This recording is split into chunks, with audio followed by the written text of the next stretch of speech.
Rebecca had everything money could buy, but her heart was completely empty. The irony was devastating, surrounded by wealth, yet poorer than she had ever been as a child. But this story begins 30 years ago, in a place Rebecca Mitchell tried desperately to forget. Her mother, Margaret, counted every penny, working 3 cleaning jobs just to keep food on the table. Her father, Robert, broke his back in construction, coming home exhausted every single day. And little Rebecca learned early that being poor meant being invisible, laughed at, forgotten. The humiliation burned deeper than hunger itself. Now Rebecca wore diamonds that cost more than her parents made in a year. Rebecca remembered the birthday party that changed everything. The whispers, the stares, the way they looked at her like she didn't belong. That night, Rebecca made a promise that would define her entire life. Rebecca kept that promise, but the cost was higher than she ever imagined. Rebecca climbed every ladder, crushed every competitor, accumulated every luxury. But success tasted like ashes when there was no one left to share it with. Rebecca drove past her old neighborhood, but never stopped, too ashamed of who she'd become. Rebecca's mother's calls went unanswered, her father's letters unopened. Looking in the mirror, Rebecca barely recognized the woman staring back. But storms were gathering, and Rebecca's perfect world was about to crumble. What Rebecca didn't know was that her ruthless climb to the top had created enemies. And Rebecca's search for wealth was about to cost her everything that truly mattered. Where are you watching from today? Share in the comments below, hit that like button, and subscribe for more incredible stories that will touch your heart. The Mitchell family lived paycheck to paycheck in their small Chicago home. Every month was a struggle as Robert and Margaret counted pennies, wondering if they could afford both groceries and the electric bill. Their love for each other was strong, but poverty cast a shadow over their daily lives, creating stress that no amount of love could completely erase. The kitchen table became their battlefield against financial despair, where dreams were measured in dollars they didn't have. Robert would spread out the bills like battle plans, while Margaret counted their meager savings with trembling fingers. They whispered about money troubles late at night, thinking Rebecca was asleep, but she heard every worried conversation through the thin walls of their modest home. Robert Mitchell left for work every morning at 5 a.m., his calloused hands already aching before the day began. The construction work was back-breaking, but it was honest work that put food on the table. He dreamed of giving his daughter better opportunities, even though his own body paid the price every single day for their modest survival. Each blister and sore muscle was a sacrifice for Rebecca's future, a father's love measured in physical pain and determination. The other workers respected Robert for his dedication and integrity, but respect didn't pay the bills or buy school supplies. Every paycheck was already spent before he earned it, going to rent, utilities, and basic necessities that other families took for granted. Margaret worked 3 different cleaning jobs, scrubbing floors, and emptying trash cans long after other families had gone to bed. Her hands were red and raw from harsh chemicals, but she never complained. Every dollar earned was a step closer to giving Rebecca the life she deserved, even if it meant sacrificing her own health and happiness. The office buildings were silent witnesses to her dedication and exhaustion, watching a mother pour her life into providing for her child. Margaret would often pause while cleaning the executives' offices, looking at family photos on expensive desks, and wondering what it would feel like to have financial security. She cleaned up after people who spent more on lunch than her family had for groceries, but she never felt bitter, only determined to work harder. 8-year-old Rebecca walked through Lincoln Elementary School like a ghost. Her clothes were clean, but clearly secondhand, with faded colors that screamed poverty to her classmates. The other children had everything new and expensive, making Rebecca feel like she was wearing a sign that announced her family's financial struggles to the entire world. Every hallway became a runway of shame where wealth determined social status. And Rebecca was always at the bottom. She learned to keep her head down and move quickly between classes, avoiding eye contact with the popular kids who wore designer sneakers that cost more than her family's monthly grocery budget. The whispers followed her everywhere, creating an invisible barrier that separated her from the world she desperately wanted to join. Lunchtime was Rebecca's daily humiliation. Standing in a free lunch line while watching her classmates unpack gourmet sandwiches and designer snacks felt like torture. The cafeteria workers were kind, but their pity only made Rebecca feel smaller and more ashamed of circumstances completely beyond her control. Each meal became a public announcement of her family's poverty, served with a side of embarrassment and a helping of social isolation. Rebecca would eat quickly and alone, watching other kids trade expensive snacks and share treats that cost more than her family spent on dinner. She learned to time her lunch periods to avoid the worst crowds.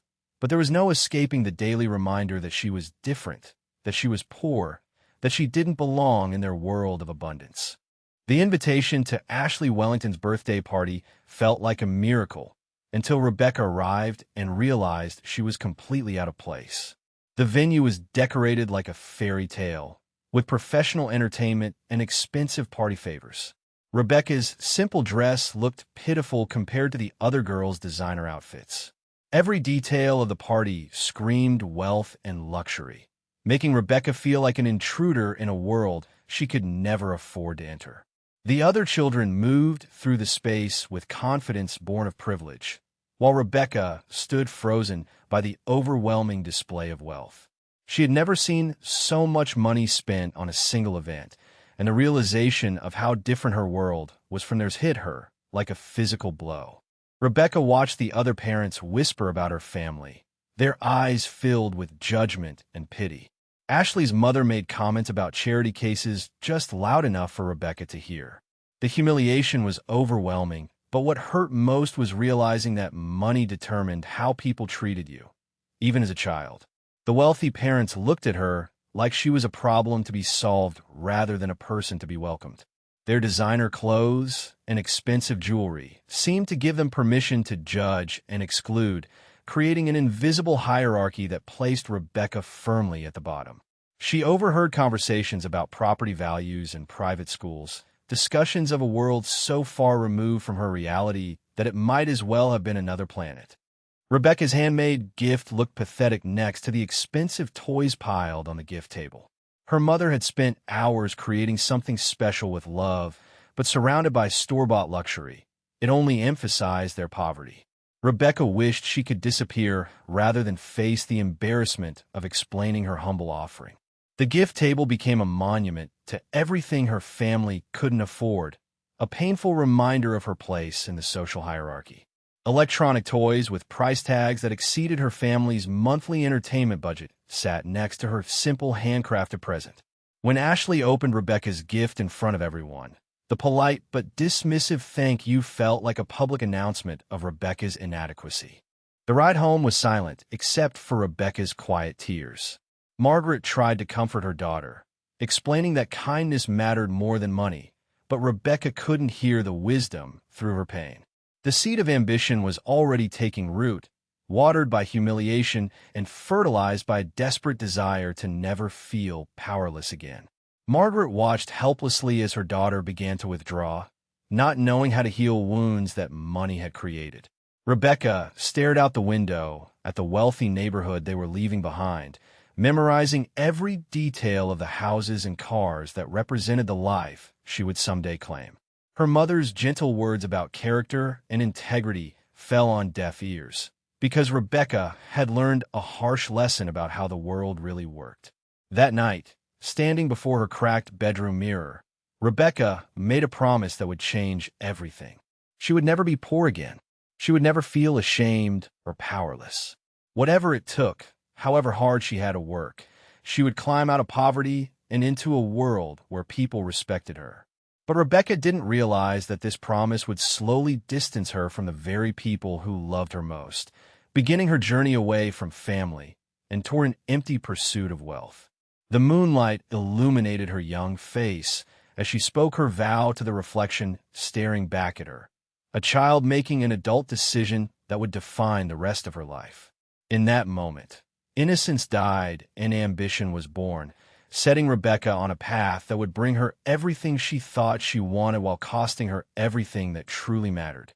Teenage Rebecca transformed herself into a study machine, spending every free moment buried in books and scholarship applications. While other students enjoyed social activities, Rebecca calculated her path to financial freedom through academic excellence. She researched every available scholarship, memorized requirements, and crafted essays with ruthless precision. Her grades became her weapon against poverty, each A-plus a step away from her family's financial struggles. Rebecca's dedication was admirable, but came at the cost of normal teenage experiences and growing distance from anyone who reminded her of her humble origins. Family dinners became battlegrounds of unspoken resentment. Robert and Margaret tried desperately to connect with their daughter, but Rebecca responded with cold politeness that cut deeper than outright rebellion. When her parents offered help with homework or shared stories about their day, Rebecca would excuse herself to study, treating their love like an inconvenience. Margaret watched helplessly as her daughter slipped away, unable to understand how academic success had created such emotional distance. Robert felt like a stranger in his own home, his daughter's achievements overshadowed by her obvious shame in her family. Rebecca's academic excellence earned her a scholarship to St. Catherine's Preparatory School, where she found herself surrounded by the wealthy elite she had studied from afar. The hallways reeked of privilege and old money, filled with students who casually discussed European vacations and designer shopping sprees. Rebecca wore the same uniform as everyone else, but she felt like an imposter among these children of doctors, lawyers, and business executives. Every conversation about weekend plans at country clubs or family ski trips reminded Rebecca of the vast gulf between her world and theirs. Rebecca learned to lie with practiced ease about her background. When classmates asked about her family, she created elaborate stories about her father's business ventures and her mother's charity work. She studied their mannerisms, speech patterns, and cultural references like an anthropologist, slowly erasing traces of her working-class origins. Rebecca became a chameleon, adapting to whatever the situation required, but the constant performance was exhausting. She lived in terror that someone would discover the truth about her family's financial situation and expose her as a fraud. Rebecca met David Chun during her sophomore year, a scholarship student from a similar background who somehow maintained his authenticity despite the pressure to conform. David came from a working-class family, but felt no shame about his origins, which both attracted and frustrated Rebecca. He tried to remind her of the importance of staying true to yourself, but Rebecca saw his contentment as lack of ambition. David represented everything Rebecca was trying to escape from, yet his genuine kindness and moral compass made him impossible to dismiss completely. Their friendship became a constant reminder of the person Rebecca used to be. Rebecca's new wealthy friends made plans that cost more than her family's weekly grocery budget. Weekend trips to expensive restaurants, shopping sprees at designer stores, and exclusive events became sources of constant anxiety. Rebecca learned to make excuses about family obligations or prior commitments, but each declined invitation reinforced her outsider status. She watched from the margins as her classmates lived the life she desperately wanted, their casual spending a painful reminder of everything she couldn't afford. The gap between appearance and reality grew wider with each social event she couldn't attend. The day Rebecca brought Jessica Parker home from school marked a turning point in her relationship with her family. Jessica's surprise reaction to their modest house and worn furniture confirmed Rebecca's worst fears about how the wealthy viewed her background. Rebecca watched Jessica take in every detail of their humble home, from the secondhand furniture to the small television, knowing that this information would eventually reach their entire social circle. The visit lasted only an hour, but the damage to Rebecca's carefully constructed image felt irreparable. Rebecca's guidance counselor encouraged her to apply to prestigious universities, praising her academic achievements and leadership potential. The counselor spoke about full scholarships to Ivy League schools, opportunities that could change Rebecca's entire life trajectory. But with each opportunity discussed, Rebecca felt the weight of expectations and the pressure to succeed. She understood that education was her only escape route from poverty, but the relentless pursuit of academic excellence was consuming every aspect of her life. Rebecca committed to applying to the most competitive programs, determined to secure a future that would make her family's struggles worthwhile. The explosion came during a family dinner when Robert asked about Rebecca's new friends and their families. Rebecca's carefully controlled facade cracked, and years of resentment poured out in cruel words that cut her parents to their core. She accused them of holding her back, of being content with mediocrity, of not understanding her ambitions or potential. Margaret's tears and Robert's stunned silence only fueled Rebecca's anger as she declared her intention to create a better life than anything they could provide. The words hung in the air like poison, destroying the fragile bonds that had held their family together. Alone in her room after the devastating fight, Rebecca stared at an old family photo from happier times. College acceptance letters covered her desk, including full scholarships to prestigious universities that would take her far from Chicago and her family's modest life. David's voice echoed in her memory, warning her about losing herself in pursuit of material success. But Rebecca pushed the doubts away. She had worked too hard and sacrificed too much to turn back now. The path to wealth and status stretched before her, promising everything she had ever wanted. But the cost was becoming clearer with each step she took away from the people who had loved her unconditionally from the beginning. Rebecca arrived at Northwestern University with a full scholarship and a carefully constructed identity that completely erased her working-class origins. The campus buzzed with the energy of privilege and possibility, filled with students who casually discussed their families' business empires and trust funds. Rebecca had spent months perfecting her backstory, creating a fictional family history that would satisfy even the most probing questions from her wealthy classmates. She carried herself with confidence born of desperation, knowing that any slip in her performance could expose the truth she had worked so hard to hide. The business and finance programs attracted the sons and daughters of Chicago's elite, exactly the connections Rebecca needed to build her future empire. Rebecca excelled in her business and finance courses, absorbing knowledge about money management, investment strategies, and corporate manipulation with the hunger of someone who had lived without financial security. Her professors noticed her exceptional analytical skills and ruthless approach to case studies, often using her solutions as examples for other students. Rebecca studied not just the textbook theories, but the real-world applications, researching how successful executives had built their fortunes and what tactics they used to maintain their wealth. Every lecture was a step closer to the financial freedom she craved, and Rebecca took detailed notes that read more like battle plans than academic observations. Rebecca first encountered Jessica Parker at an exclusive business school networking event, recognizing a kindred spirit in ambition and social climbing. Jessica came from new money, her family having built wealth through aggressive business practices that walked the line between legal and questionable. The two women circled each other like predators, each recognizing the other's hunger for success and willingness to do whatever it took to achieve their goals. Their rivalry began immediately, disguised as friendship but fueled by competition for internships, networking opportunities, and the attention of influential professors and guest speakers who could open doors to their desired futures. Rebecca's internship at Morrison & Associates, one of Chicago's most prestigious investment firms, became her graduate school in real-world corporate politics. She arrived first and left last, volunteering for projects that other interns avoided and studying the behavior of successful executives with scientific precision. The other interns came from wealthy families and treated the position as a summer diversion, but Rebecca approached it as an audition for her entire future. She learned how deals were structured, how relationships were leveraged, and how information could be used as currency in the world of high finance. Her supervisors were impressed by her dedication and analytical skills, unaware that her motivation came from a desperation they had never experienced. Rebecca's romantic relationships became strategic alliances designed to advance her social standing and career prospects.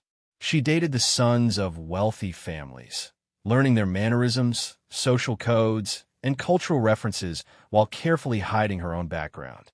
These relationships required constant performance, as Rebecca monitored every word and gesture to maintain her carefully constructed persona. The young men she dated saw her as an attractive accessory to their privileged lives, never suspecting that she was studying them like specimens in a laboratory. Rebecca felt no genuine emotional connection to these partners, viewing romance as another tool in her arsenal for escaping poverty and gaining access to the world she desperately wanted to join. The calls from home became increasingly difficult to ignore as months passed without contact. Rebecca's parents left voicemails filled with love and concern, updating her about their lives and asking about her studies. But their working-class accents and simple concerns felt like voices from another world. Margaret shared news about neighbors, and Robert talked about his construction projects, conversations that seemed mundane compared to Rebecca's new reality of corporate internships and networking events. Each missed call represented another step away from her family, but Rebecca convinced herself that maintaining distance was necessary for her transformation. She told herself that once she achieved success, she would be able to help her parents in ways that their love and support could never help her. Rebecca's rare visits home during holidays became exercises in barely concealed contempt and growing emotional distance. Her parents had saved money to buy her expensive gifts they couldn't afford, hoping to show their pride in her achievements. But Rebecca saw only reminders of their financial limitations and lack of sophistication. She spoke about her university experiences in vague terms, editing out references to her wealthy friends and the lavish lifestyle she was learning to navigate. Margaret and Robert sensed their daughter's discomfort and tried harder to connect, but their efforts only emphasized the growing gap between Rebecca's new identity and her family origins. The modest Christmas dinner felt pathetic compared to the elegant holiday parties Rebecca had attended with her wealthy classmates. Rebecca's senior year became a relentless campaign for the most competitive positions at top financial firms and consulting companies. She researched every interviewer, memorized company histories, and practiced answers that showcased her analytical skills, while carefully avoiding any mention of her background. Her academic record and internship experience made her a strong candidate, but Rebecca knew that her lack of family connections put her at a disadvantage compared to applicants whose parents could make phone calls to secure positions. She compensated with preparation that bordered on obsession, studying market trends, memorizing financial data, and crafting a professional persona that projected confidence and competence. Every interview was a performance designed to convince powerful people that she belonged in their exclusive world. The final confrontation with her parents came during their visit to see her graduate, when they suggested celebrating at a modest family restaurant instead of the expensive establishment Rebecca had chosen. Years of suppressed resentment exploded as Rebecca accused them of embarrassing her, of not understanding the world she now inhabited, and of being content with mediocrity when she had worked so hard to rise above their limitations.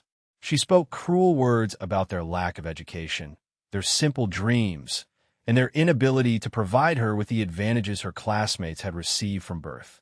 Margaret's tears and Robert's stunned silence marked the moment when Rebecca finally severed the emotional bonds that had connected her to her family, choosing her ambitions over their unconditional love. Rebecca graduated summa cum laude with multiple job offers from prestigious firms, having achieved everything she had set out to accomplish during her university years. She stood on the stage receiving awards and recognition, but the crowd of proud families below reminded her of the emptiness that accompanied her success. Her parents had not attended the ceremony after their devastating fight, and Rebecca told herself that their absence proved she had been right to distance herself from their limited worldview. David Chun was somewhere in the crowd with his family, having maintained his values and relationships while still achieving academic success, but Rebecca had chosen a different path. As she held her diploma and smiled for photos with classmates whose families surrounded them with love and pride, Rebecca realized that her transformation was complete, but the cost was becoming impossible to ignore. Rebecca Mitchell entered the corporate world of Chicago's financial district like a predator sensing opportunity. Her position at Sterling Capital Management placed her among the city's most ambitious young professionals, where success was measured in deals closed and competitors eliminated. The gleaming office towers represented everything she had dreamed of during her impoverished childhood, and Rebecca attacked her career with the desperation of someone who remembered what it felt like to count pennies for groceries. Her colleagues saw a brilliant analyst with an unusual hunger for success, never suspecting that her motivation came from memories of free school lunches and secondhand clothes. Rebecca had finally reached the world she had studied from afar, and she was determined to conquer it completely. Rebecca's analytical skills and willingness to work 18-hour days quickly caught the attention of senior management at Sterling Capital. She approached every project with surgical precision, identifying weaknesses in competing firms and finding creative ways to exploit market opportunities that others missed. Her presentations were masterclasses in manipulation, using carefully selected data to support aggressive strategies that generated substantial profits for the firm. Rebecca's colleagues admired her dedication, while secretly fearing her ruthless approach to business, recognizing that she would eliminate anyone who stood between her and success. Her reputation for delivering results, regardless of the ethical implications, made her both valuable and dangerous in the competitive world of high finance. Rebecca first encountered Michael Rodriguez at an exclusive industry networking event, immediately recognizing a kindred spirit in his predatory approach to business relationships. Michael had built his reputation by identifying promising young professionals and teaching them the unspoken rules of corporate advancement, particularly the gray areas where ambition met questionable ethics. He studied Rebecca with the calculating gaze of someone who recognized raw talent that could be molded and directed toward mutually beneficial goals. Their conversation felt more like an interview than casual networking, as Michael probed Rebecca's motivations and moral boundaries while she demonstrated her willingness to do whatever success required. The meeting marked the beginning of a mentorship that would accelerate Rebecca's rise while compromising her remaining ethical principles. Michael Rodriguez became Rebecca's guide into the shadow world of corporate manipulation, teaching her tactics that weren't covered in business school curricula. He explained how information could be weaponized, how relationships could be leveraged for advantage, and how ethical boundaries could be pushed without crossing legal lines. Rebecca absorbed these lessons with the eagerness of someone who had always suspected that nice people finished last in the real world. Michael showed her how successful executives protected themselves while destroying competitors, how deals were structured to benefit insiders, and how public relations could transform questionable practices into corporate success stories. Under his tutelage, Rebecca learned that her moral compass was a luxury she couldn't afford if she wanted to join the ranks of the truly wealthy and powerful.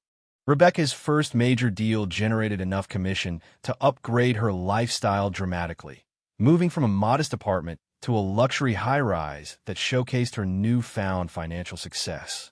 The apartment became a shrine to her transformation, filled with expensive furniture and artwork that announced her arrival in Chicago's elite social circles. She entertained colleagues and potential clients in the space, using her sophisticated taste and obvious wealth to project an image of someone who belonged among the city's power brokers. But the apartment contained no family photos or personal mementos that might connect her to her working-class origins, as if Rebecca Mitchell had been born fully formed as a successful financial executive. The space reflected her complete reinvention while highlighting the emotional emptiness that accompanied her material success. Rebecca's chance encounter with David Chun at a neighborhood coffee shop forced her to confront how much she had changed since their high school friendship. David had become a social worker, dedicating his career to helping families in situations similar to their shared backgrounds, and his genuine concern for Rebecca's well-being made her defensive about her choices. He questioned whether her success was worth the emotional cost, pointing out that she seemed isolated despite her obvious material achievements. Rebecca responded with practiced talking points about ambition and progress, but David's unwavering moral compass reminded her of principles she had abandoned in pursuit of wealth and status. Their conversation ended with tension and disappointment, as David realized that his childhood friend had become someone he barely recognized, while Rebecca felt judged by someone who had chosen contentment over ambition. Rebecca's work consumed every aspect of her life as she pursued increasingly complex deals that generated substantial profits for Sterling Capital and significant bonuses for herself. She spent weekends analyzing market data, evenings cultivating client relationships, and holidays working on transactions that other executives avoided due to their questionable nature. Her apartment became little more than a place to sleep between marathon work sessions, and her social life consisted entirely of business-related events where every conversation was a potential opportunity. Rebecca told herself that this sacrifice was temporary, that once she achieved true financial security, she would have time for personal relationships and emotional fulfillment. But the endless pursuit of the next deal, the next promotion, and the next level of wealth had become an addiction that demanded increasingly higher stakes and more questionable compromises. Rebecca's growing reputation in Chicago's financial circles earned her invitations to exclusive events where the city's most powerful business leaders discussed opportunities and formed alliances. She navigated these gatherings with the skill of a diplomat, collecting information about upcoming deals while building relationships that could advance her career. Rebecca had perfected the art of appearing valuable and trustworthy while concealing her willingness to betray anyone who became inconvenient to her ambitions. Her conversations were carefully choreographed performances designed to identify potential allies and targets, as she gradually built a network of contacts who could help her achieve her ultimate goal of financial independence and social dominance. The wealthy elite welcomed her as one of their own, never suspecting that her hunger for success made her more dangerous than any traditional competitor. The calls from her parents became easier to ignore as Rebecca convinced herself that maintaining contact would compromise her carefully constructed new identity. Margaret's voicemail spoke of pride in Rebecca's success, mixed with sadness about their lost relationship, while Robert's brief messages simply asked if she was healthy and happy. Rebecca deleted these messages without listening to them completely, telling herself that her parents represented a past she had outgrown and obligations that would hold her back. When neighbors mentioned seeing Rebecca in business magazines or news articles about Sterling Capital's major deals, her parents felt both proud and heartbroken that they had to learn about their daughter's life through media reports. Rebecca's emotional walls had become so complete that she viewed her family's love as weakness rather than strength, convinced that sentiment was incompatible with the ruthless ambition required for true success. Rebecca's first major independently negotiated deal generated millions in profit for Sterling Capital and established her reputation as one of Chicago's most promising young executives. The celebration in the boardroom felt like vindication for every sacrifice she had made, every relationship she had abandoned, and every ethical boundary she had crossed in pursuit of success. Her colleagues toasted her achievement while secretly planning how to replicate her success or undermine her future opportunities, creating an atmosphere of competitive camaraderie that Rebecca understood perfectly. Michael Rodriguez watched from across the room with satisfaction, knowing that his protege was ready for more advanced lessons in corporate manipulation and personal advancement.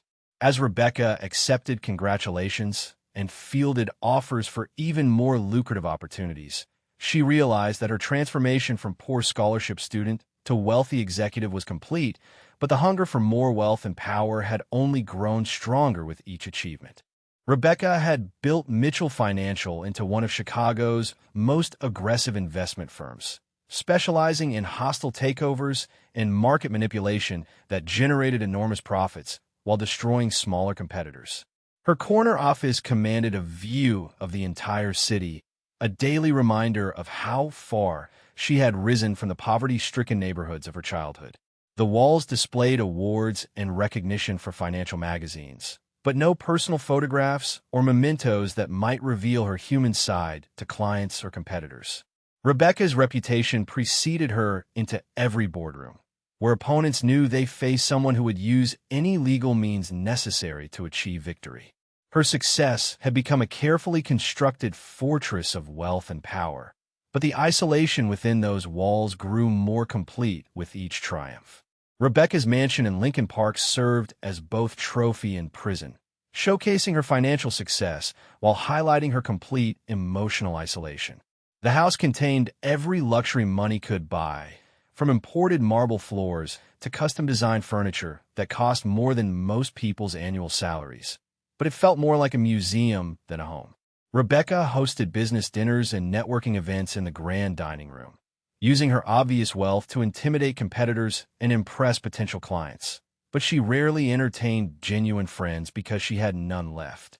The mansion's 12 rooms echoed with emptiness during quiet moments, when Rebecca couldn't escape the reality that she had built a beautiful cage that trapped her as effectively as poverty once had. Success had given her everything she thought she wanted while taking away everything that actually mattered. Rebecca's garage housed a collection of luxury vehicles that served as both transportation and status symbols in Chicago's competitive business environment. She changed cars like other people change clothes, always driving the latest model from the most prestigious manufacturers to project an image of continuous success and unlimited resources.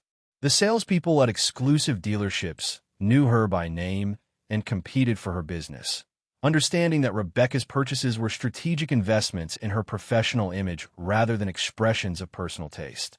Each new car represented another milestone in her journey away from the family that once struggled to afford basic transportation. But the vehicles felt as empty and meaningless as every other material acquisition.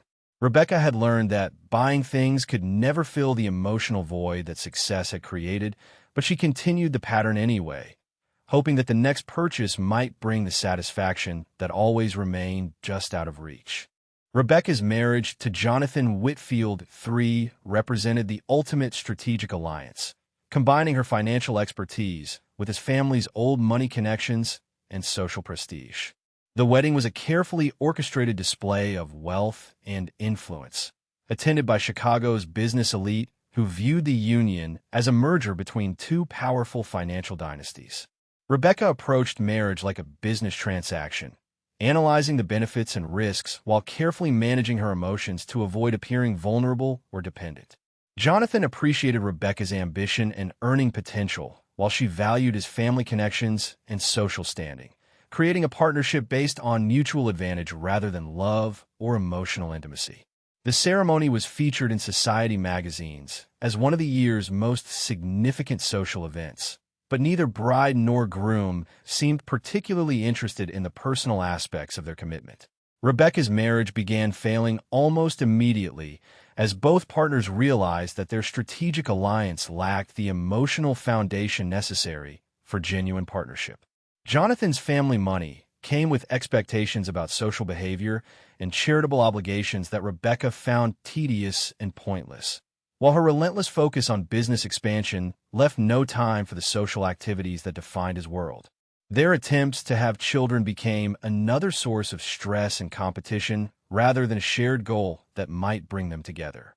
Rebecca approached fertility treatments with the same analytical mindset she used for business deals, but her body refused to cooperate with her timeline for achieving the perfect family that would complete her image of success.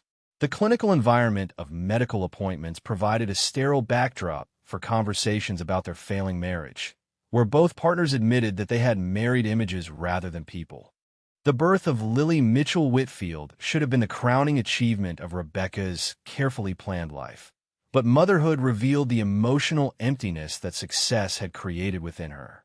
Rebecca held her daughter with the awkwardness of someone who had forgotten how to feel genuine love, studying the baby's face like a business problem that required analysis and solution. The natural maternal instincts that other mothers described felt foreign and inaccessible to Rebecca, who had spent so many years suppressing emotions that she struggled to connect with her own child. Lily represented both hope and terror for Rebecca, offering a chance to experience unconditional love while exposing her complete inexperience with authentic relationships. The hospital room filled with expensive flowers and gifts from business associates, but Rebecca felt more isolated than ever, holding a tiny person who depended on her for emotional nurturing she wasn't sure she could provide. Rebecca's attempts at motherhood were complicated by her complete lack of experience with emotional vulnerability and unconditional love. She hired the best nannies and purchased every expensive baby product available, but struggled with the simple act of comforting her crying daughter or reading emotional cues that came naturally to other mothers. Lily's needs for attention and affection conflicted with Rebecca's demanding work schedule and emotional limitations, creating tension that affected everyone in the household. Rebecca approached parenting like a business project, researching child development theories and implementing strategies without understanding that love couldn't be systematized or optimized. The expensive nursery became a symbol of Rebecca's belief that money could solve any problem. But Lily's needs for emotional connection and authentic relationship exposed the bankruptcy of that philosophy in the most personal way possible. Rebecca's divorce from Jonathan was handled with the same efficiency and emotional detachment that characterized their marriage, dividing assets and custody arrangements like dissolving a business partnership. Both parties felt relief rather than sadness as they ended a union that had never progressed beyond strategic alliance. Though Jonathan's family expressed disappointment that Rebecca's working-class background had ultimately proven incompatible with their social expectations. The lawyers negotiated custody of Lily with clinical precision, treating the child like another asset to be allocated rather than a person whose emotional needs should be prioritized. Rebecca maintained primary custody, while Jonathan gained generous visitation rights, an arrangement that satisfied both parents' desire to maintain their separate lives while sharing parental responsibilities. The divorce proceedings revealed how thoroughly Rebecca had learned to view personal relationships as transactions, even when her own daughter's well-being was at stake. Rebecca's parents made one final attempt to reconnect with their daughter and meet their granddaughter, arriving at the modest family home with expensive gifts that Rebecca had sent instead of personal visits. Margaret and Robert treasured every photograph and news clipping about Rebecca's business success. While mourning the daughter they had lost in ambition and material pursuits. They spoke about Lily with grandparental love and pride, even though they had only seen her in professional photographs that revealed nothing about her personality or development. The expensive presents felt like apologies or bribes rather than expressions of genuine affection, emphasizing the gulf that had grown between Rebecca's world of luxury and her family's simple values. Robert and Margaret accepted the gifts graciously while hoping that someday their daughter might remember that love couldn't be purchased or replaced by material success. Rebecca's position at the pinnacle of Chicago's business community provided her with everything she had dreamed of as a poor child, but the achievement felt hollow and meaningless without genuine relationships to share it. Her dinner parties brought together the city's most powerful executives and their spouses, creating networking opportunities and business alliances while highlighting Rebecca's complete emotional isolation. The conversations revolved around market trends, political connections, and social gossip, but never touched on anything personal or authentic that might reveal the human beings behind their professional personas. Rebecca moved through these events like an actress playing a role, saying the right words and making the appropriate gestures while feeling increasingly disconnected from her own life. The mansion filled with laughter and conversation, but Rebecca had never felt more alone, surrounded by people who knew her reputation but had never seen her authentic self because she had forgotten who that person was. The first cracks in Rebecca's empire appeared during a routine quarterly review when auditors discovered irregularities in several major investment portfolios that Mitchell Financial had promoted as guaranteed returns. The complex financial instruments that Michael Rodriguez had taught her to structure were unraveling under market pressure, revealing hidden risks that had been carefully concealed from investors and regulatory authorities. Rebecca's hands trembled as she reviewed the reports showing potential losses in the hundreds of millions, realizing that her aggressive strategies had created exposure that could destroy everything she had built. The same ruthless tactics that had generated enormous profits during favorable market conditions now threatened to trigger a cascade of lawsuits, investigations, and criminal charges. The boardroom that had once been the site of celebratory deal closings now felt like a war room where Rebecca fought for her professional survival. Rebecca's confrontation with Michael Rodriguez revealed the extent of his manipulation and the trap he had carefully constructed around her career and reputation. Michael had used their mentorship relationship to involve Rebecca in increasingly questionable deals while protecting himself through careful documentation that made her appear to be the primary architect of any illegal activities. He explained with cold precision how he had positioned Rebecca as the fall guy for a decade of financial manipulation, using her hunger for success to make her complicit in schemes that she hadn't fully understood. Rebecca realized that every major deal, every aggressive strategy, and every ethical compromise had been designed to advance Michael's agenda while making her vulnerable to prosecution if their activities were ever investigated. The meeting revealed that her mentor had been her betrayer from the beginning, using her desperation to escape poverty as a weapon against her.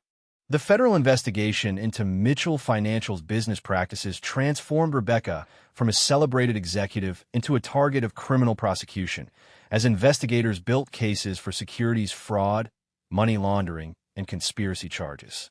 Rebecca hired the most expensive legal team in Chicago, spending enormous sums to protect herself from charges that could result in decades in federal prison. But the evidence against her was overwhelming and carefully documented. Her former clients filed lawsuits seeking to recover their lost investments, while business partners distanced themselves to avoid being implicated in the expanding investigation.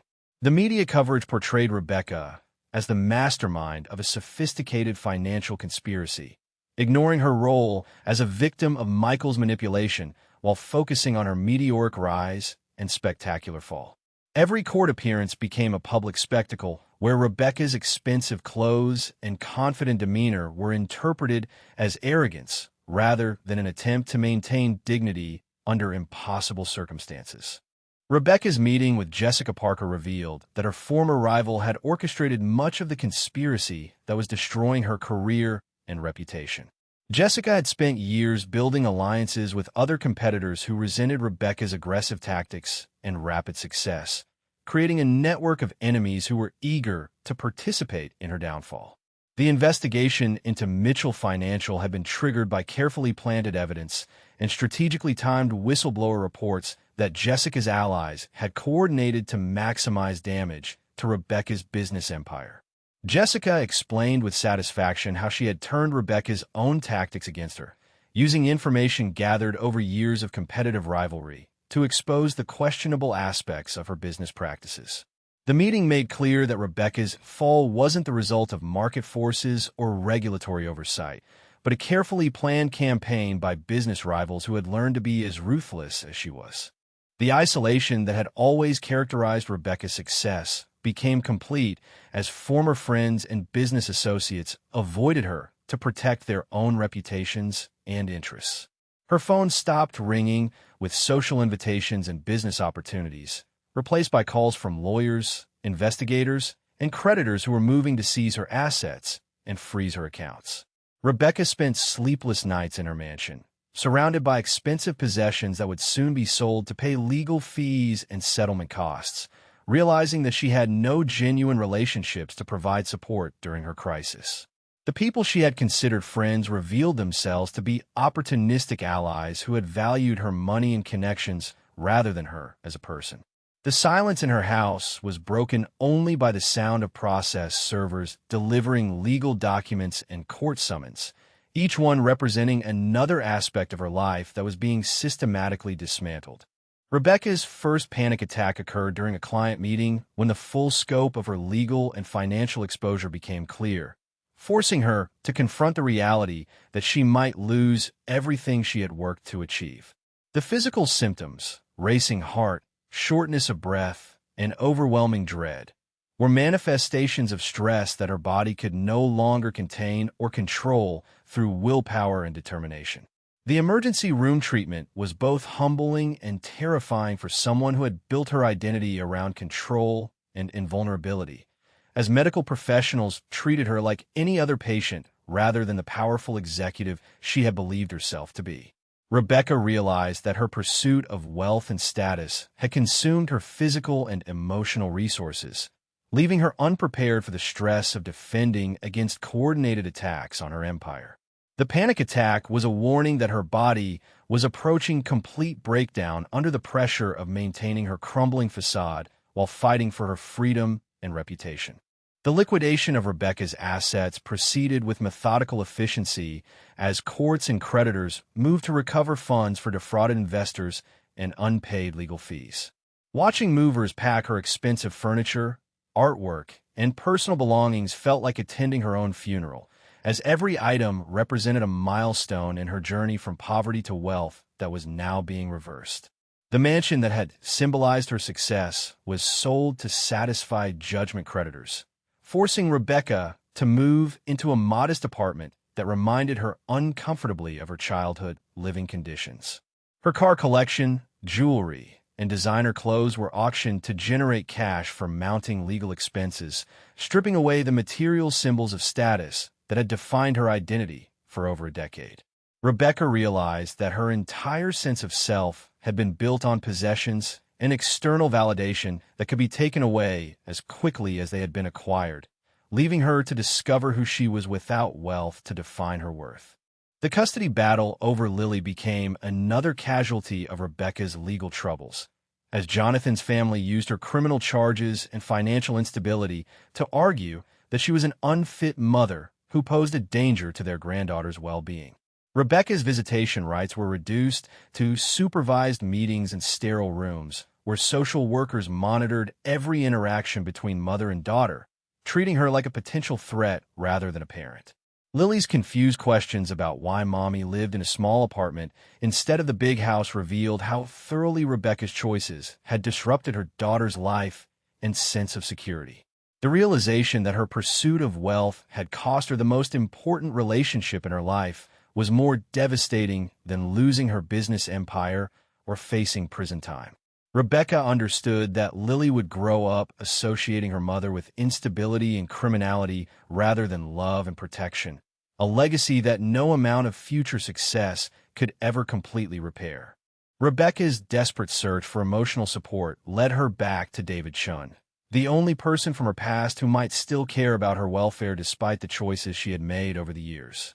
David's community center office was decorated with photos of families he had helped and children whose lives he had improved, representing the meaningful work that Rebecca had dismissed as insufficiently ambitious during their last conversation. His response to her crisis was characteristically generous and non-judgmental, offering practical assistance and emotional support without lecturing her about the consequences of her choices or expressing satisfaction about her downfall. David helped Rebecca understand that her current crisis was an opportunity to rediscover the values and relationships she had abandoned in pursuit of wealth and status. Though he was honest about the difficulty of rebuilding trust and credibility after years of destructive behavior. Their conversation marked the beginning of Rebecca's painful journey towards self-awareness and the possibility of redemption, though both understood that the road ahead would be long and uncertain. The sleepless nights in her modest apartment forced Rebecca to confront the choices that had led to her spectacular rise and equally dramatic fall from grace. Without the distractions of wealth, status, and constant business activity, she was alone with memories of the family she had abandoned and the values she had discarded in pursuit of material success. Rebecca found herself thinking about her parents for the first time in years, wondering about their health and happiness while recognizing that she had forfeited any right to be part of their lives through her cruel rejection and years of deliberate neglect. The apartment's silence was filled with regrets about relationships that could never be repaired and opportunities for authentic connection that she had sacrificed for temporary advantages in the competitive world of high finance.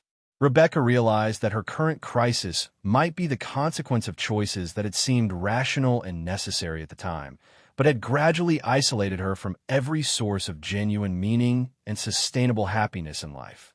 Rebecca's criminal trial became a media spectacle that transformed her from a private person into a public symbol of corporate greed and financial manipulation. The courthouse steps were crowded with reporters who treated her legal proceedings like entertainment, analyzing her clothing choices and facial expressions for signs of guilt or remorse. Her expensive legal team worked tirelessly to minimize her prison sentence. But the evidence of financial crimes was overwhelming and carefully documented by prosecutors who had built their careers on high-profile, white-collar convictions. Rebecca maintained her composure during court appearances while privately acknowledging that her freedom was likely measured in months rather than years, as federal sentencing guidelines showed little mercy for financial crimes that had affected thousands of investors. The trial process forced her to confront the full scope of damage that her pursuit of wealth had caused to innocent people who had trusted her with their life savings and retirement funds. The liquidation of Mitchell Financial proceeded with ruthless efficiency as court-appointed trustees sold every asset to generate funds for investor restitution and legal fees. Rebecca watched from across the street as movers emptied the offices that had once represented her greatest professional achievement, removing furniture and equipment that would be auctioned to satisfy creditor claims. The building directory was updated to remove her company's name, erasing any physical evidence that her business empire had ever existed in Chicago's financial district. Former employees found new jobs with competitor firms, many expressing relief that they had escaped the scandal before their own reputations were permanently damaged by association with Rebecca's illegal activities. The systematic dismantling of her life's work was both devastating and oddly liberating, as Rebecca realized that losing everything she had worked to build might actually free her to discover what truly mattered in life. The phone call about Robert's hospitalization came at the worst possible moment in Rebecca's legal crisis, forcing her to confront the reality that her father's health had deteriorated while she was consumed with defending herself against criminal charges. Margaret's voice was strained with exhaustion and worry as she explained that Robert had suffered a severe accident at his construction job, resulting in multiple injuries that would require extensive surgery and rehabilitation. Rebecca realized that she hadn't spoken to her parents in over 3 years, leaving them to face this medical emergency without any support from their only child who had the financial resources to help with medical expenses. The irony was devastating. Her parents needed her assistance at the exact moment when her assets were frozen and her freedom was in jeopardy, making it impossible for her to provide the help that her wealth should have made readily available. The hospital's location in their old neighborhood represented a world that Rebecca had tried to forget, but family crisis made avoidance impossible. Rebecca's desperate race to the hospital felt like traveling backward through time, as she returned to the neighborhood and people she had abandoned in pursuit of wealth and social status. The public transportation and modest surroundings reminded her of a life she had worked so hard to escape, but family emergency made those considerations seem petty and irrelevant. She had to borrow money for cab fare from David Chun, as her frozen accounts left her temporarily unable to access even small amounts of cash for basic expenses. The hospital corridors were filled with working-class families dealing with medical crises, people who looked exactly like her parents and represented the community that Rebecca had rejected as insufficiently ambitious for her grand plans. Her expensive clothes and obvious anxiety made her conspicuous among patients and visitors who were struggling with their own financial and health challenges, highlighting how completely she had separated herself from her origins. The sight of Robert connected to machines and medical equipment was more devastating than any financial loss Rebecca had experienced during her recent legal troubles. Her father looked older and more fragile than she remembered, with injuries that would permanently affect his ability to work in the physically demanding construction jobs that had supported their family for decades. Margaret had aged visibly during the years of separation, showing the stress of financial worry and medical crisis without any family support beyond their modest community connections. Rebecca's arrival created tension rather than relief, as her parents struggled to reconcile their love for their daughter with hurt over years of deliberate neglect and cruel rejection. The intensive care unit became a neutral ground where family bonds were tested against the damage that Rebecca's choices had inflicted on relationships that had once been unbreakable. Margaret's response to Rebecca's presence was characteristically generous and forgiving, though years of hurt and disappointment couldn't be erased by a single conversation in a hospital cafeteria. She spoke about the pride she felt in Rebecca's business success while acknowledging the pain of being excluded from her daughter's life during the most important years of her career and personal development. Margaret had followed Rebecca's achievements through newspaper articles and business magazines, feeling both proud and heartbroken that she had to learn about her daughter's life through media reports rather than personal communication. The conversation revealed that Rebecca's parents had never stopped loving her despite her cruel rejection, but they had learned to protect themselves emotionally from further disappointment by limiting their expectations about future contact. Margaret's forgiveness was immediate and unconditional, but rebuilding trust and genuine relationship would require time and consistent effort that Rebecca wasn't sure she was capable of providing. David's immediate willingness to help Rebecca's family during their medical crisis demonstrated the kind of authentic friendship that Rebecca had abandoned in pursuit of wealth and status. He organized community support for Robert's medical expenses and Margaret's temporary loss of income, mobilizing resources and volunteers with efficiency that impressed Rebecca despite her previous dismissal of his career choice. David's work revealed a network of genuine relationships and mutual support that Rebecca had never experienced in her professional life, where every interaction was calculated for strategic advantage rather than emotional connection. His assistance came without judgment or conditions, though he was honest about his disappointment in Rebecca's choices and the difficulty of rebuilding trust after years of deliberate neglect.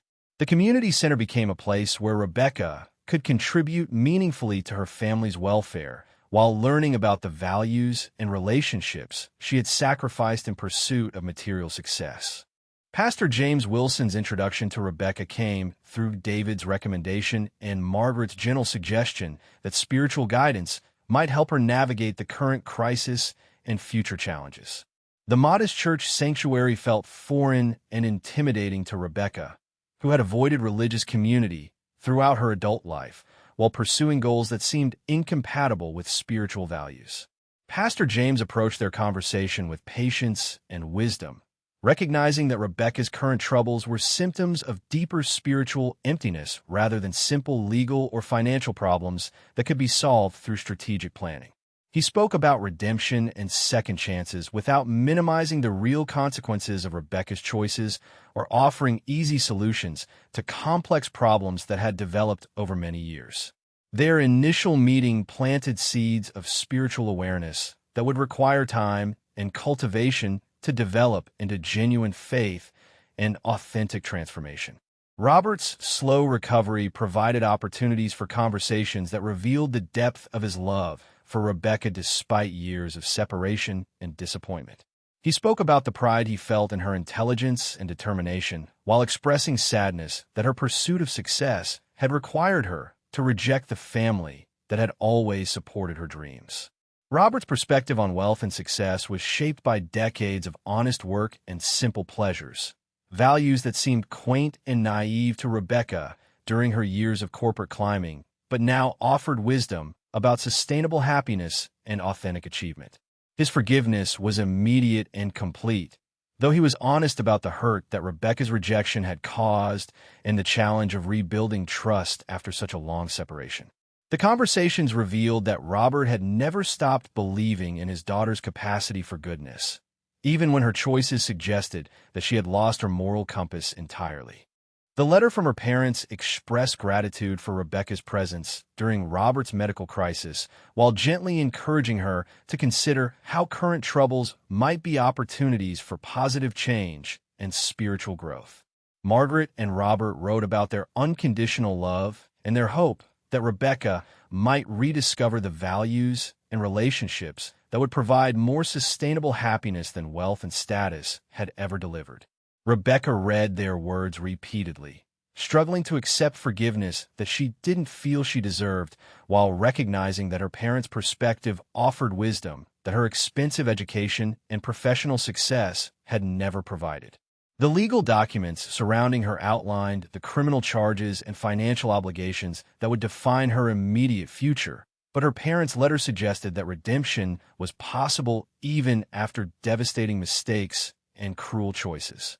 For the first time since her empire began crumbling, Rebecca felt a glimmer of hope that her current crisis might lead to something better than the empty success she had pursued for so many years.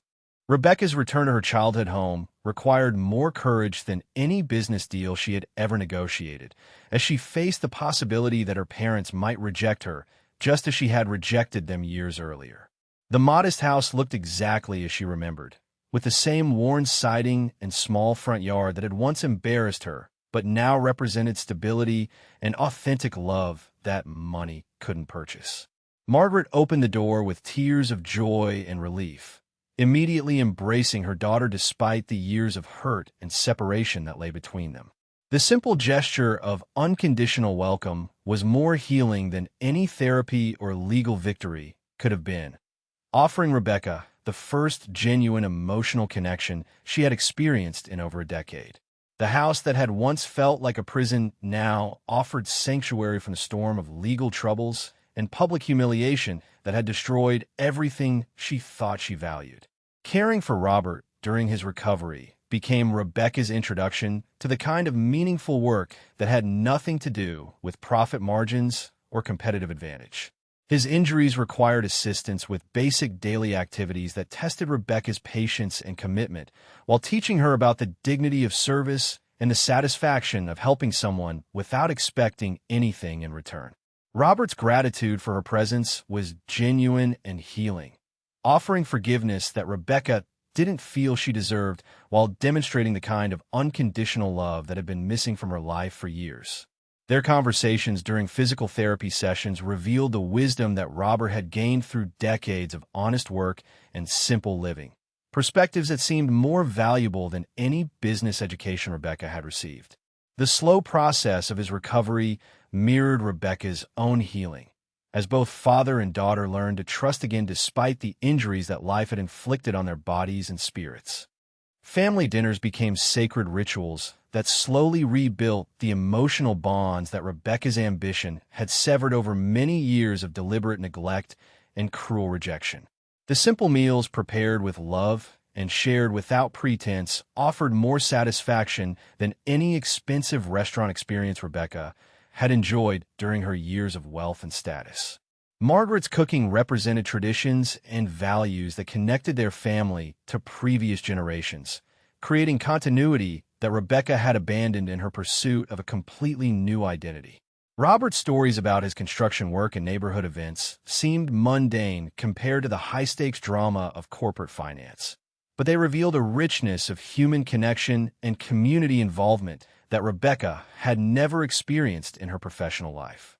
These quiet moments around the kitchen table became the foundation for rebuilding trust and discovering the authentic relationships that money couldn't buy or replace. Pastor James Wilson's sermon spoke directly to Rebecca's situation without ever mentioning her specifically, addressing themes of pride, forgiveness, and the difference between worldly success and spiritual fulfillment. His messages challenged Rebecca's assumptions about achievement and self-worth, suggesting that true value came from relationships and service rather than accumulation and competition. The modest congregation welcomed Rebecca without judgment or curiosity about her legal troubles, treating her as a person seeking spiritual guidance rather than a celebrity whose downfall had been documented in newspapers and television reports. Pastor James's counseling sessions provided a safe space for Rebecca to explore the spiritual emptiness that had accompanied her material success, helping her understand that her current crisis might be an opportunity for authentic transformation rather than simply a temporary setback. The church community offered examples of people who found meaning and joy through faith and service, demonstrating alternatives to the relentless pursuit of wealth and status that had consumed Rebecca's adult life. Rebecca's supervised visits with Lily became opportunities to practice authentic motherhood without the distractions of wealth and career pressure that had previously prevented genuine emotional connection. Reading bedtime stories and playing simple games required presence and attention that Rebecca had never learned to provide during her years of obsessive work and social climbing. Lily's innocent questions about why Mommy lived in a different house now forced Rebecca to explain complex adult situations in terms that a 6-year-old could understand, teaching her to communicate with honesty and simplicity rather than strategic manipulation. These precious hours with her daughter revealed the joy of unconditional love and authentic relationship that Rebecca had been seeking through material acquisition and professional achievement. The supervised visits were painful reminders of how her choices had affected Lily's sense of security, but they also offered hope that consistent love and presence might eventually repair the damage that Rebecca's pursuit of success had caused to their mother-daughter bond.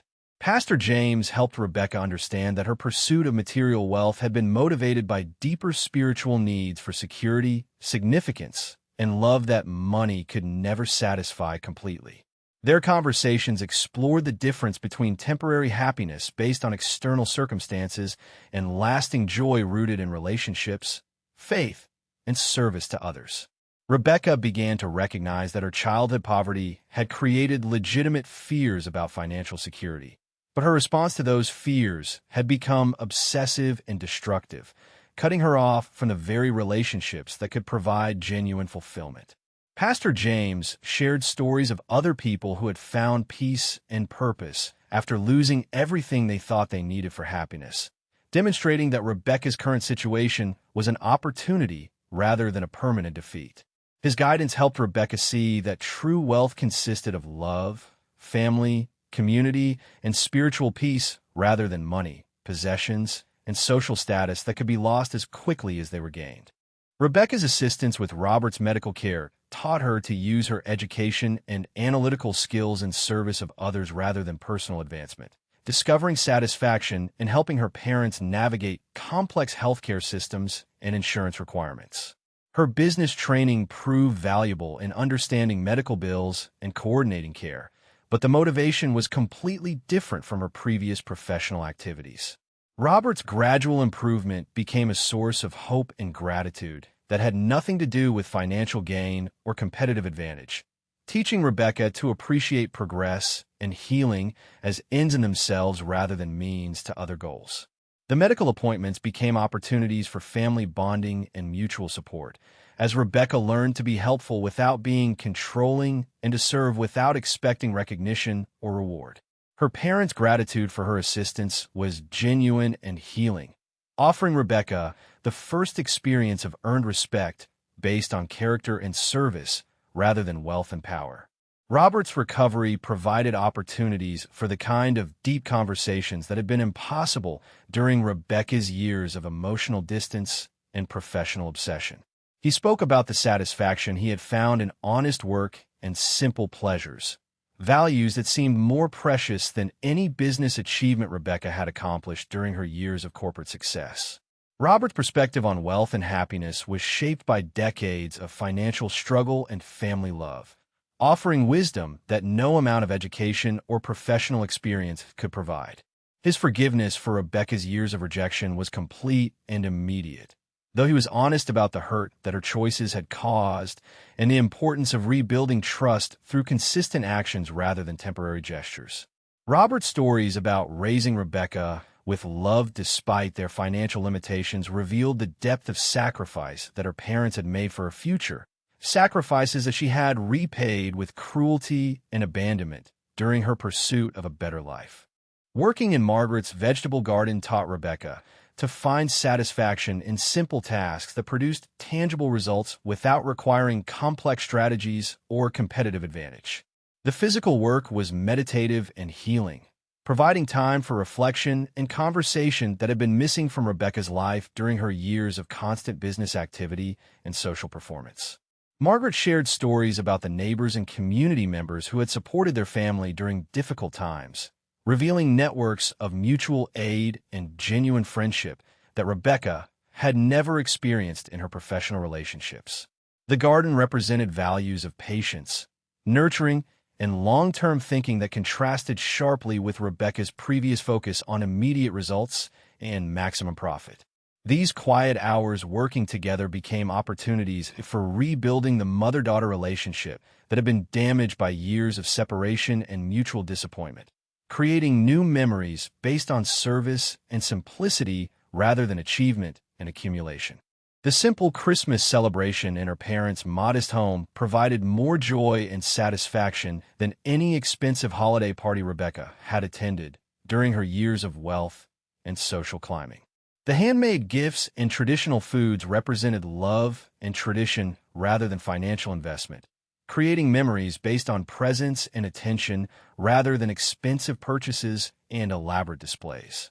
Rebecca's gift to her parents was a handwritten letter expressing gratitude for their forgiveness and commitment to rebuilding their relationship through consistent actions rather than temporary gestures.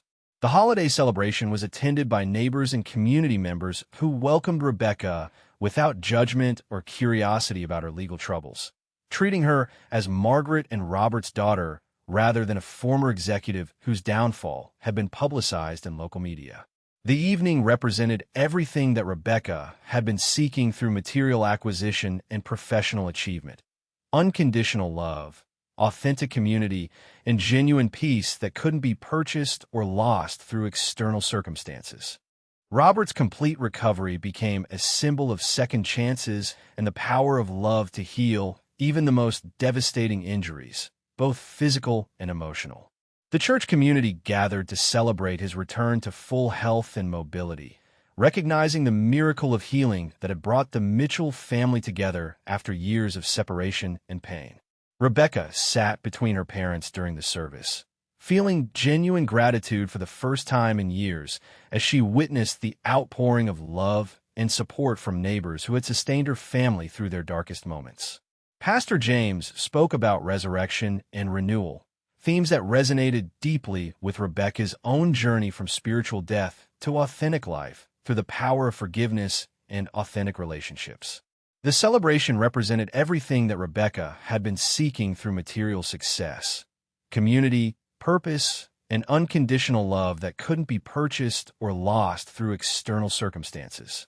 Rebecca's decision to open a small financial counseling service represented a complete transformation of her relationship with money and success, using her business expertise to help working-class families avoid the financial traps that had once seemed like opportunities. The modest storefront in her parents' neighborhood couldn't have been more different from her previous luxury offices, but it offered something that wealth had never provided: the satisfaction of meaningful work that helped others rather than exploiting them. Her services focused on helping families budget, avoid predatory lending, and build modest savings that would provide genuine security rather than the illusion of wealth that had motivated Rebecca's own destructive choices. The business operated on sliding scale fees that made financial education accessible to people who needed it most, transforming Rebecca's analytical skills into tools for community service rather than personal enrichment. Every client who learned to manage money responsibly represented a victory over the system that had once consumed Rebecca's soul in pursuit of empty material success. Rebecca's volunteer work teaching financial literacy to single mothers provided more satisfaction than any corporate deal she had ever closed, as she helped women avoid the financial vulnerabilities that poverty had created in her own childhood. Her classes focused on practical skills like budgeting, saving, and avoiding debt traps, but they also addressed the emotional aspects of money management that business school had never covered. Rebecca shared her own story of how the pursuit of wealth had cost her everything that actually mattered, using her experiences as cautionary tales that helped others avoid similar mistakes. The women in her classes trusted Rebecca because she understood their struggles from personal experience, not just academic study, and her guidance was rooted in hard-won wisdom rather than theoretical knowledge. These teaching sessions became opportunities for Rebecca to give back to her community while continuing her own healing process, discovering that helping others was more fulfilling than any amount of personal success. Rebecca's partnership with David in community service projects represented the restoration of authentic friendship based on shared values rather than strategic advantage or social climbing. Their collaboration felt natural and effortless, reminding Rebecca of the person she had been before ambition and material desires had corrupted her relationships and moral compass. David's consistent example of service and integrity had provided a steady reference point during Rebecca's transformation, offering guidance without judgment and support without conditions. Their joint projects helping low-income families with financial planning and social services created positive change in their community while strengthening their renewed friendship. Rebecca finally understood that David's choice of meaningful work over financial advancement had been wisdom rather than lack of ambition, and she felt grateful to have a friend who had maintained his values despite the pressure to compromise them for material gain. Rebecca's relationship with David evolved naturally from friendship to romance, as both discovered that their shared values and commitment to service created a foundation for genuine love that neither had experienced in previous relationships. Their courtship was based on emotional intimacy and mutual respect rather than strategic alliance or social advancement, allowing Rebecca to experience authentic love for the first time in her adult life. David loved Rebecca for who she was becoming rather than what she could provide, offering acceptance and support that helped her continue growing into the person she wanted to be. Their simple dates and quiet conversations provided more joy than any expensive entertainment Rebecca had enjoyed during her years of wealth, proving that genuine connection was more valuable than luxury or social status. The relationship represented Rebecca's complete transformation from someone who used people for advantage to someone who could give and receive love without calculation or manipulation. Rebecca's petition for increased custody of Lily required her to demonstrate genuine transformation rather than temporary behavioral changes motivated by legal strategy or public relations concerns. The court reviewed evidence of her community service, stable employment, and restored family relationships. But more importantly, they observe her authentic commitment to putting Lily's needs before her own desires for vindication or control. Rebecca's testimony focused on the lessons she had learned about authentic love and the importance of providing Lily with stability and emotional security rather than material advantages. The social workers who had supervised her visits reported significant improvements in Rebecca's parenting skills and emotional availability, noting that she had learned to prioritize Lily's well-being over her own need to appear successful or in control. The judge's decision to grant expanded custody represented recognition that people could change fundamentally when motivated by love rather than self-interest, offering Rebecca the opportunity to rebuild her relationship with her daughter based on genuine care rather than obligation. Rebecca's unsupervised time with Lily revealed the joy of authentic motherhood that had been impossible during her years of career obsession and emotional unavailability. Playing simple games and having honest conversations with her daughter provided satisfaction that no business achievement had ever delivered, as Rebecca discovered the unique love that exists between parent and child. Lily's gradual trust and affection represented the most meaningful success of Rebecca's life, proof that genuine relationships could be rebuilt through consistent love and presence rather than expensive gifts or grand gestures. Their time together was filled with ordinary activities like reading stories, playing games, and exploring neighborhood parks. But these simple moments created the emotional foundation that Lily needed for healthy development. Rebecca realized that being present for her daughter was more important than providing material advantages, and that love expressed through attention and care was more valuable than anything money could purchase. Rebecca's financial counseling practice grew through word-of-mouth recommendations from clients who appreciated her ethical approach and genuine concern for their well-being rather than her potential profit from their business. Her reputation in the community was based on trustworthiness and competence rather than wealth or social status, providing a different kind of success that felt more sustainable and meaningful than her previous achievements. The elderly couple she was counseling had been victims of financial fraud similar to the schemes that Rebecca had once promoted, and helping them rebuild their security felt like penance for her past actions. Her advice focused on conservative strategies that prioritized safety and modest growth rather than aggressive tactics that promised unrealistic returns, demonstrating that she had learned to value preservation over accumulation. Every satisfied client represented proof that Rebecca's transformation was genuine and lasting, as she used her skills to protect rather than exploit the financial vulnerabilities of working-class families. The holiday gathering in her parents' home included neighbors, friends, and extended family members who had become Rebecca's chosen community, replacing the shallow social networks of her previous life with authentic relationships based on mutual care and shared values. The celebration featured traditional foods and simple decorations that represented love and tradition rather than expensive displays designed to impress or intimidate others. Rebecca contributed to the meal preparation and cleanup with genuine pleasure, finding satisfaction in service and collaboration that she had never experienced during her years of being served by others. Lily played with children from the neighborhood, while adults shared stories and laughter, creating the kind of multi-generational community that Rebecca had missed during her years of isolation and material pursuit. The gathering represented everything that Rebecca had been seeking through wealth and status: belonging, love, purpose, and genuine happiness that came from relationships rather than possessions. Where are you watching from today?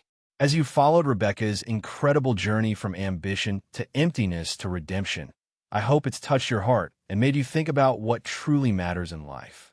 Her story reminds us that real wealth isn't measured in dollars or possessions, but in the love we share, the lives we touch, and the authentic connections we build with others. Rebecca learned the hard way that success without relationships is just another form of poverty, but she also discovered that it's never too late to change course and find your way back to what really matters. If this story has inspired you to reflect on your own priorities and relationships, please share it with someone who might need to hear Rebecca's message. Don't forget to like this video and subscribe to our channel for more incredible stories that prove love, family, and faith are the greatest treasures we can ever possess.